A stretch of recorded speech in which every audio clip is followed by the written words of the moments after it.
Welcome to What to Read, REID, the podcast, visual and audio about books, because we love books. But while I'm thinking about what I'm reading and the stuff that I'm interested in reading about, I've also been thinking a lot about the Great Depression for some odd reason. We are heading into, at minimum, a pretty severe recession in this country thanks to the COVID-19 pandemic and the administration's poor handling of it. But you think about how we wound up in the Great Depression the first time around, back in 1929, that first big depression, where the peak unemployment rate hit 25% in 1930. By 1940, it was still 15%. That's how bad things got in terms of unemployment. But if you look at all the causes, I just Googled top causes of the Great Depression, and it'll be interesting. One was the Roaring 20s, obviously, extreme income inequality. Income inequality that was so bad that the production of goods for sale in the country was mostly producing things ordinary people couldn't afford because they barely had unions and weren't getting good wages. And so you had manufacturers producing stuff people couldn't afford. So people restricted their spending, stopped spending. And then all of a sudden you had huge layoffs and factories closing because people couldn't afford to buy anything. So one of them was income inequality, which was extreme. I think it was the smallest group of Americans, the 1%, just 5% of the wealthiest classes were receiving 33% of the nation's income. So 5% of the people were getting a third of the nation's income. Actually, income inequality right now is about that bad. The second one was a global crisis post-World War I. You still had a lot of economic crisis around the world. And so the U.S., which supplied a lot of the goods that the Europeans bought, were struggling financially, and they couldn't afford to buy stuff, and they certainly couldn't afford to buy them on credit. So you had the world in an economic crisis after World War I. The third thing, the stock market crash, right? You had a stock market that, interesting, this will also sound familiar, was booming in historic levels of stock market. And then, of course, it crashed because people had restricted spending. People were losing their jobs. All of a sudden, boom, boom, boom, you had a crash because you also had a lot of people gaming Wall Street. That'll all sound familiar. And then there was a natural disaster, the Dust Bowl. The Dust Bowl, which sweeps across the plains. It kills all sorts of farm products. It destroys farming. It makes it very difficult for farmers to get back on their feet. So that was a natural disaster. That's going to sound familiar too. And you had the administration doing something that wasn't very smart at all, and that was tariffs. Yep, tariffs. Remember, tariffs are going to sound familiar to you too. You have this thing called the Smoot-Hawley tariff, where in order to try to protect American jobs, America first, the administration at the time decided the smart thing to do was to have giant tariffs on foreign goods, which of course are taxes that Americans pay on foreign goods, even though some people don't seem to know that. So you had all these ingredients that created the Great Depression the first time. Feels like we kind of have some of them again. It just so happens that today, the guest that I'm bringing on to What to Read is talking just about economics in that sense, in the sense that people who are the most vulnerable in this society, and that is people of color, Black folk, and young people, millennials. I feel bad. This generation of young Americans who are millennials and post-millennials, they're coming of age at a time when the struggle is real. When the struggle is real, it's struggle chicken time for everybody. And nobody likes to eat struggle chicken. All right, so we're going to bring in our guest today who's going to be really good with Micheal Arceneaux. Not only is he a great author and somebody that I've known since the griot days, he's really talented. He also, and we're going to tell you a little bit more about this in the interview, is about to be a TV mogul. That should be interesting. All right, let's bring in Micheal Arceneaux. And joining me now is somebody that I met years ago, back in the griot days. Brilliant writer. He says blown up, but he still speaks to me, which is amazing. He still remembers the little people. Micheal Arceneaux, who has not forgotten the little folks. How are you? It's so good to see you. I'm laughing at that intro. Says the person who's literally always on television. That's because nobody else wants to do it. I'm always watching AM Joy at home. You know what? I'm doing good for a nightmare, and I do Yes. remember the day I met you.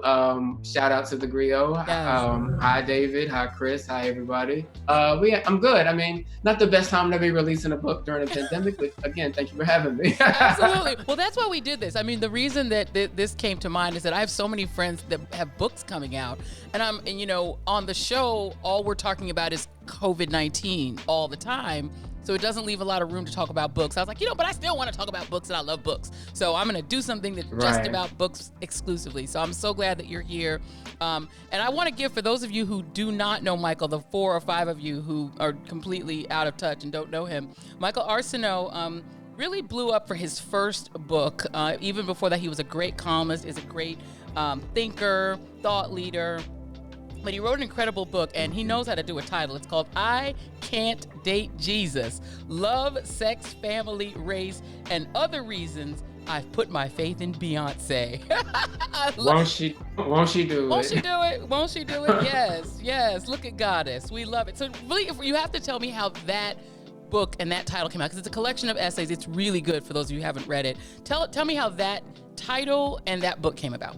Well, I Can't Date Jesus. So that book is a lot about basically, you know, we all like to tell ourselves we're individuals, but realistically, we all we grow up and we're taught to believe a certain way about ourselves. In some cases, based on identity, that could be a litany of things. I write about basically unlearning what I thought it meant to be Black and gay, based on an early exposure to AIDS with my uncle dying and being raised by a devout Catholic. So I write about that and basically forging your identity through actual intimacy and pleasure, and kind of finding God on your own terms, among a lot of other things. The title itself is kind of based on a conversation with my mom, where she essentially knows that I am gay. I can't help it. I was born that way, but you know, sometimes people, you know, certain Christians, if they don't necessarily want to put you out of house, they kind of treat you like an irregular gene that you got to like the Yeah.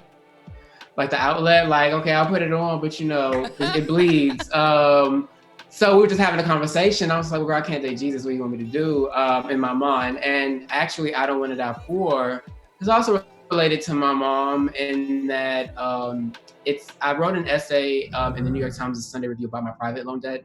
And I talked specifically about how, you know, according to the 2003 bankruptcy bill that George Bush passed, that Joe Biden was involved in, and he must atone for, but I hear he's working on that. Mm-hmm. Means that, you know, I have private student loan debt. So if I died right now, even in this moment, God forbid, my mom would not only have to bury me, she'd be responsible for that private loan debt, because you can't discharge private student loan debt the way you can other types of debt. And while, you know, relatively speaking, private loan debt is a small quote unquote figure, that's like 100 billion of $1 trillion, which disproportionately impacts Black people. So my titles, I usually just try to, you know, make you laugh, but they usually do point to something like bigger in the book. And this is how you know somebody is a professional book writer promoter, because this brother just went ahead and promoted both books at the same time. So now you can just buy them as a 2-pack. You can buy them at a lot of places that way. But I'm not going to let you get away from the first. I have a piece of news I want to read about you that is really exciting. I'm very excited for you about it. I think I texted you frantically about it when I saw it come across the trades. Micheal Arceneaux's book, I Can't Date Jesus: Love, Sex, Family, Race, and Other Reasons I've Put My Faith in Beyonce, who owns all marching bands. You should have added that line. Who owns all marching bands belong to Beyonce. Don't try it. Don't play with her. Is being adapted into a half-hour series. This is actually really, really, really exciting. It's going to be a half-hour series. This deal was created with you and Lee Daniels and Mark Velez. Before we get to the new book, tell me about that project real quick. Well, yeah, so I'll be working with Gerard Carmichael as well, and Lee Daniels. So basically, Mark Velez, who is the president of Lee Daniels Entertainment Television, actually sent a co-email. I'm still not entirely sure how he found out about the book, but like, we appreciate it. He reached out. I met with them separately, and then through my agent, which Black authors supporting each other is an agent I got through Samantha Irby, one of my favorite people ever, and writers. I talked to Gerard Carmichael, and so my agent, sorry, the City, but they both have first overall deal at 20th Century Fox, and they talked amongst themselves, and we decided to kind of all work together on this. So I'm really excited, but television works very slow. It does. But I am really, really excited. And I've heard by basically even that metric, mine is not particularly slow, but I'll say this, it's really, really exciting. Everybody involved is really excited about it. It's also interesting to go from a person who writes critically about people to meeting them and creatively. Yeah. And having had that conversation, which I'm not, I invited, but yeah, I'm really excited. I am very, very excited. And you did text me. It was very nice. People were really, really kind for me because, it's weird to be excited about things as the sky is falling. Yes. Amen to that. And I have to say that, one of the things I love about you, I like everything about you. I love your writing. I love your wit. But I also love that you're from Houston. So I grew up in Denver, Colorado. So the West is a whole different level of a different kind of Black experience in the West, I have to say. So I am very excited to watch this show because I feel like it will look very familiar to me as somebody who grew up in Denver, because Houston and Denver are very similar. I feel like all we had is Thea and Jason's lyric, which, Hello. Shout out to the Thea song. But like we got more to say. There's so much more going on. Okay, so let's talk about I Don't Want to Die Poor. First of all, it's a great cover. It's a great looking cover. It's a beautiful, bold yellow. But also, I love the chapter titles. The first chapter is titled "You Self-Centered Bastard," and then direct quote, which keeps going on. You talked a little bit about what the book is about. Let's talk about this idea of debt, because I feel like the idea of debt and of debt among young folks like yourself is really driving our politics right now. It's driving progressive politics. This fear of never being able to pay off student loans, never being able to afford to buy a home, just never being able to afford to live like your parents or your grandparents could live because of this crushing debt. Talk a little bit about how that's impacted you, beyond just the fear that, like you said, if God forbid anything happened to you, this debt would fall on your mom. Well, I have always been really into politics, but even as a child, but as I get older, I can kind of like put a lot of things, in better context. But, I was born in 1984 during Ronald Reagan, which, under the last 40 years, to kind of put it succinctly, great wage stagnation, high inflation. Most people, the reason why, to answer your question, is that people aren't really making a lot of money. And one thing I wanted to do with the book is kind of eliminate the idea, kind of speak against the facade of like social mobility, like how that's really accessed in this country, how difficult it is to really, make money. I wanted to kind of remove the stigmas. I want to talk to the fact about a lot of us even know how much you're making, because technically I am on paper, I make a pretty decent living, especially as a writer. I make the most, because the average American doesn't really make a lot of money, which we don't talk about. You see wealth everywhere. Yep. We're all conditioned to feel bad about being broke, yet we don't really have the tools to make a lot of money, as evidenced by the fact that no matter how much you make in this country, most people are 2 checks away from ruin, which is why so many people are unfortunately in food lines. So that's why I drive so much about politics. And like, regrettably, in the title chapter, I referenced my uncle, who basically said, to piggyback about the TV thing, was to basically stop writing that BS on the internet and go make some real money writing TV. And regrettably, my Uncle Terry died in the fall. It's a much more colorful way that I describe in the book, so I won't spoil it, plus there's some language. But I feel really sad that my Uncle Terry died. He had cancer, but he really died from the fact that he didn't have health insurance. He lives in the state of Texas, where they didn't expand Medicaid.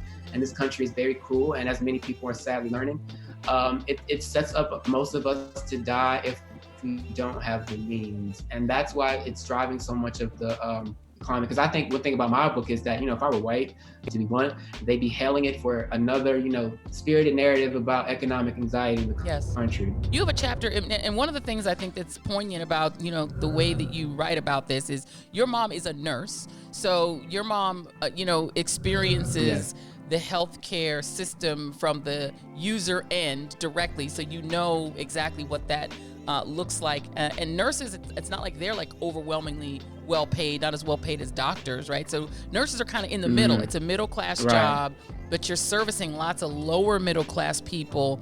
Your title, you have a chapter that's titled "It's Cheaper to Die." That really struck me in the book. Tell me, how could it possibly be cheaper to die?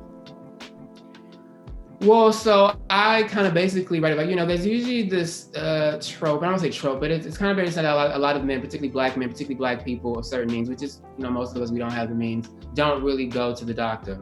But that attitude does not come from the fact of lack of concern about healthcare. A lot of us care about our healthcare. We don't have access. Well, I was fortunate that, I didn't grow up with a lot of money, but my mom was a nurse. She started as an LVN. She went back to school years later to make a little money to become an RN. She always had me around black doctors. She already had me about black dentists. I didn't even know that was like a thing for people. There are people who grew up with much better means than me that didn't have a black doctor until they were in college. So I don't know what that's like. Obamacare was for the greater good. And as individuals, we all need to sometimes realize the greater good is better than any individual concern. However, as I write in the book, if you make more than the median income, which is again, not that much, and if you have debt, which is most Americans, and if you're a black college graduate, you probably have more debt than most. It's also magnified if you are private loan debts. And if you have a private loan debt, you probably are black. You no longer have access to like really good healthcare because, before Obamacare, I had a really nice, inexpensive PPO, could do whatever I want. I continued on the good habits that my mom, instilled in me. But as the markets change, because, this is not shade, don't bite me, but I don't care if they get mad. Obamacare is, again, for the greater good, but it's like Dole Care, Bob Dole's thing, 96, Romney Care, and now it's like some Democratic touches. But the fact is, like, there's a lot of loopholes, and if you don't make enough, you're not covered for the subsidies. The plans are so expensive, and they don't actually really provide any healthcare to the point where I'm at now. Sorry if it sounds too long, but it's just like I pay so much basically in care and name only. I can go to the doctor, God forbid, if I had something serious, and I basically would have the diagnosis that I need to go to GoFundMe to probably fund whatever treatment I need with the hopes of staying alive. And that is a realistic thing for most people. And again, it is points to the fact that my uncle died. Literally, if he just, like if we had Medicare for all, we even just had a real public option, which I don't need to, but just something really that can help people who need it, he'd be alive. And unfortunately right now, if I needed a test, it'd be harder for me to get it. Even now, no matter the trajectory of my life, I am the prime demo to die from the coronavirus. I'm in one of the worst places to be, to try not to get it. And if I got it right now, I'd really have to hope for the best because the system as it now is to let me die too. TV show coming or not, knock. It's true. And it's funny because the people that I know that are using Obamacare are a lot of freelancers, people who are hair and makeup folks, people who are work for themselves, and so they buy their own insurance. And like you said, it's really expensive. Do you feel like the politics of your generation of millennials is changing to the point where it used to be that older people, like senior citizens, were the healthcare voters, right? The people who voted on that issue specifically or were older. Right. It feels like now younger voters are the healthcare voters. Is that accurate? Yes. I give credit to Bernie Sanders and Elizabeth Warren. I mean, among other politicians, but particularly in terms of presidential politics about, making people talk about debt cancellation in a serious way, but also give them both credit, particularly Bernie Sanders, about, Medicare for all. And just really, I understand why some people did not go to the campaign. That's another topic, but I can understand that. However, in terms of the way that he speaks about healthcare and the way a lot of the young black people who served as surrogates talk about healthcare, they spoke about it in a way that resonates more with people my age and below than maybe most people realize. And if politicians, particularly Joe Biden, spoke about it in that way versus I'm sorry, it's just hard to, like right now, you see people pumping trillions of dollars into financial markets just to basically keep the stock, like the Wall Street, afloat, and then say you can't pay anything for the fact that like a lot of people are dying right now. Learn to talk, like if you're not for Medicare for all, but it's one thing, but you really need to learn to talk about universal healthcare in a way that appeals to people because, old people are about to vote because they don't want to die, but hell, I don't want to die either. I am just as likely to die as someone else that's older. It's very scary. And that does inform how we vote now. I think so. I want to read a passage from your book, and this is a chapter called "To Freedom." Because I am fascinated about your views about Barack Obama. Looking back, I think we're in an age of extreme Obama nostalgia because what we have now, let's just be honest, is bananas crazy. Okay, let's just be honest. That's how most people feel. Yes. But you write, I will never forget seeing then presidential candidate Barack Obama at the Toyota Center, inspiring me in ways I never found previously conceivable as a child born under Reagan and raised under Bush 1, Clinton, and Bush 2, at a time that included recession, economic booms that didn't hit my family the same way, and mass incarceration that resulted in many of the other black boys I grew up around finding themselves in and out of jail. I could have never imagined a black president, and then it became the standard. Still, for all the reasons I liked him, his gift as a writer and orator, his intellect, his wife, his children, his sarcastic wit, and his ability to dance poorly but not look too embarrassing, there were parts of President Obama that irked the hell out of me. Most of them rooted in how he would scold black people on the virtues of individual responsibility while not speaking as boldly on the conditions we're subject to that place us at a significant disadvantage. That part of it reminded me of the Morehouse speech. Remember the Morehouse graduation speech? Yes. Oh, and people got I really hate upset. that speech. I hated that speech. Yeah. When President Obama got elected, what did you think would fundamentally change about America that wound up not changing? He campaigned as a progressive at a time when we really needed those types of policies. And respectfully, while I have an overall favorable view of his administration, there are many flaws, and they begin with, campaigning as a progressive and then making Rahm Emanuel your chief of staff. I just think, he didn't speak to like the queer audience. And when I say queer, I'm talking about particularly like the corporate white queer audience. He doesn't talk to them in that way. He doesn't speak to other groups that way.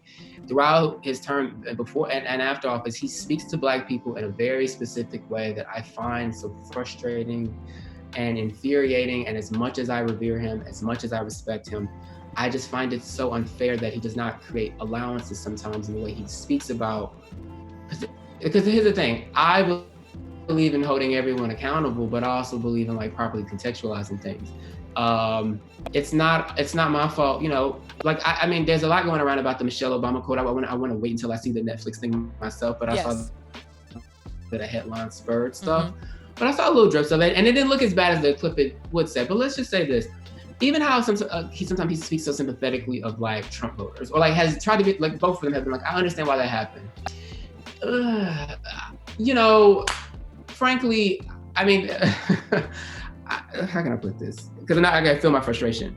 I just find that to be such a crock. The reason why a lot of things didn't happen is you let a lot of state legislatures go during your time as president, which is why voter suppression really like ballooned throughout 2016. You were criticized very heavily throughout your time for not building a national party structure.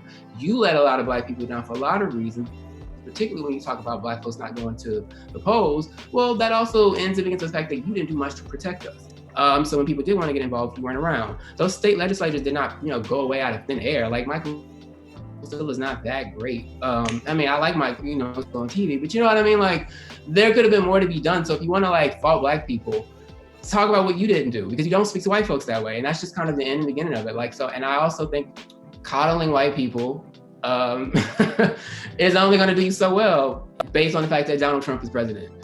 Donald Trump literally has no pretense. And that's kind of what continues to blows my mind, is that why does everyone else still try to buy into pretense when he makes it so clear that there's no point anymore? I don't know if that completely answers the question, but I think the way he speaks to black people, I just find it to be so condescending. And I think we make allowances because we love them.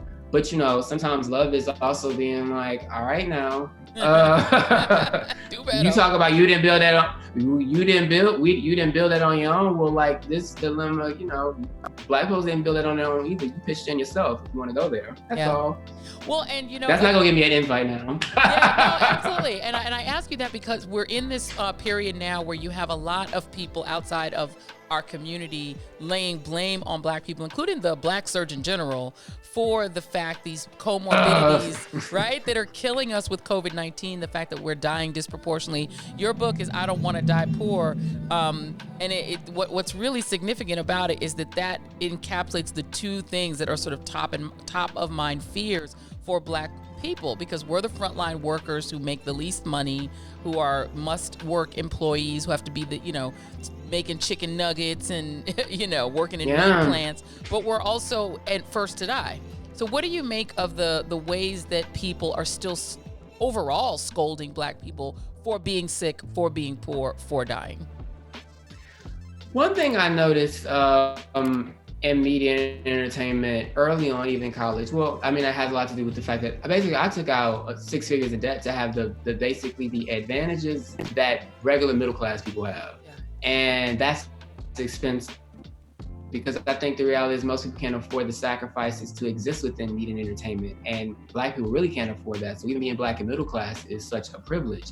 That being said, that doesn't mean you have it easy. However, even having a slight leg up, being able to afford certain sacrifices makes you so much luckier than the next person. Even I am so much luckier than the next person because my mom, who didn't even support necessarily me taking out that debt, supported me no matter what. Because I think she fundamentally knew also, like a lot of queer people, a lot of people just in general, getting out of a difficult situation. I think if you read I Can't Date Jesus, I have a chaotic childhood that I kind of mentioned. I don't want to go back for too, but that's also us just trying to stay alive. It's not also just trying to chase a dream. But I say all that to say is that throughout my work, whether or not it's been more so pronounced, I have always rallied for the working class perspective, particularly the Black working class perspective. It's interesting, like with Gerard Carmichael, he read something I read about the Carmichael show years ago where I specifically talk about that. I went back and looked at Everybody Hates Chris, the show. A lot of people are revisiting now because of streaming. Yeah. Where I mentioned that the only time, like, why does every Black show have to be like affluent Black people? Where are like the working class Black people who make a decent living or just as funny? And we don't have to necessarily talk about them in terms of like pathologies. The way, again, Roseanne is celebrated for their economic anxiety and humor. Yeah. So for me, I wanted to use my story to just kind of add human, like just to, for one, take lessons from my mistakes, because I punished myself so much for being broke and just wanting to do better. People will shame you for working at the airport. They'll shame you working at a fast food. They'll shame you for stripping. They'll shame you for strip work. They'll shame you for writing if it doesn't pay enough. People will shame you for so much, but people are literally just more often than not just trying to do the best that they can. And I really do, not to sound like an after school special, but just be really compassionate. Well, because you read my writing, I can cut deep, but I really do try to be more compassionate to people. And I think, again, that comes from the fact that so few working class people really exist within these spaces, or even at least speak from that perspective. And I think it's really valid that more of us do. Yeah, no, and it's interesting that you say that, because long before you were born, the first show that really contextualized working class Black people was Good Times. And Good Times really told the story of Black America. This was a family that lived in a housing project. It was supposed to be, I think, Cabrini Green. It was based on a Chicago housing project, but that was they had a full life. And you're absolutely right. From there, you sort of went to the Jeffersons, where they became more affluent. Then you went all the way to the Cosby Show. And then from then on, whether it's Fresh Prince of Bel-Air, and on and on and on, there's really been a focus even up to Blackish and Mixedish, that the families just get more and more affluent, and the stories sort of leave behind the Black working class.